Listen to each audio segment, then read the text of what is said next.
ఆలోచన చేయండి. మోడీ అంటేనే మోసం, మోడీ అంటేనే వెన్నుపోటు. ఆంధ్ర రాష్ట్రానికి ఇప్పటికే 10 సంవత్సరాలుగా వెన్నుపోటు పొడుస్తూనే ఉన్నాడు మోడీ గారు. అలాంటి మోడీ గారి చేతుల్లో వైజాగ్ స్టీల్ పెట్టడం అన్నది దారుణం.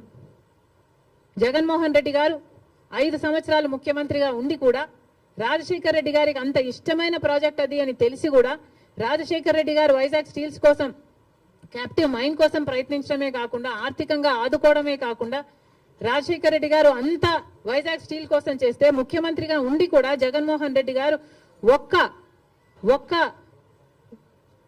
ఫింగర్ కూడా ఎత్తలేదు వైజాగ్ స్టీల్ ని కాపాడడం కోసం. ఎందుకు అని అడుగుతున్నాం. వైజాగ్ స్టీల్ నష్టాలలో ఉందా అన్నట్టుగా ఆ గ్రూపుల ఆర్గనైజేషన్లు వచ్చి మాట్లాడితే అయ్యో నష్టాలలో ఉందా అన్నట్లుగా జగన్మోహన్ రెడ్డి గారు ప్రశ్నించడం జరిగింది. ఇప్పుడు చంద్రబాబు గారేమో నోరిప్పకుండా వాళ్ళ చేత కన్ఫ్యూజింగ్ స్టేట్మెంట్స్ ఇప్పిస్తున్నారు. చంద్రబాబు గారిని డిమాండ్ చేస్తున్నాం. చంద్రబాబు గారే మాట్లాడాల్సిన అవసరం ఉంది.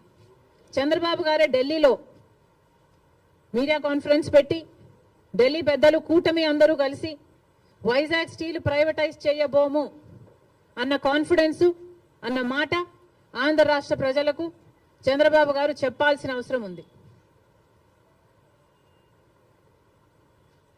ఇవన్నీ ఒక ఎత్తు అయితే ఈరోజు రాజశేఖర రెడ్డి గారు ఉమ్మడి ఆంధ్ర రాష్ట్ర నాయకుడిగా 2 సార్లు గెలిచిన నాయకుడు.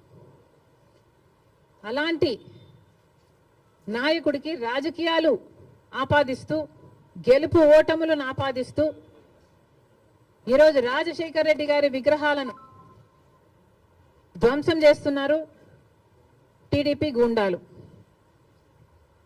ఇది ఎక్కడి న్యాయమని అడుగుతున్నాం.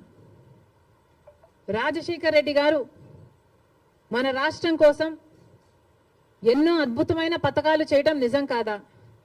మన రాష్ట్ర ప్రజల కోసం తాను బతికినంత కాలం సేవలు చేస్తూ, పోరాటాలు చేస్తూ బతకడమే కాకుండా చచ్చిపోయేటప్పుడు కూడా ఆఖరికి రచ్చబండకని వెళ్ళి ప్రజల కోసం తప్పించి చనిపోయిన మాట వాస్తవం కదా?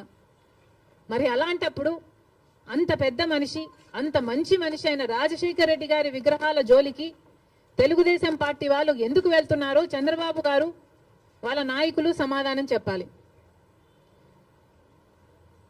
రాజశేఖర రెడ్డి గారు ఏదో వైసీపీ నాయకుడు అన్నట్టుగా వ్యవహరించడం జరుగుతుంది. వైసీపీ వాళ్ళు హత్యా రాజకీయాలు చేసుండొచ్చు, గుండా రాజకీయాలు చేసుండొచ్చు, కక్ష రాజకీయాలు చేసుండొచ్చు, మేము కాదంటం లేదు. కానీ దానికి రాజశేఖర రెడ్డి గారికి ఏమిటి సంబంధం అని అడుగుతున్నాం.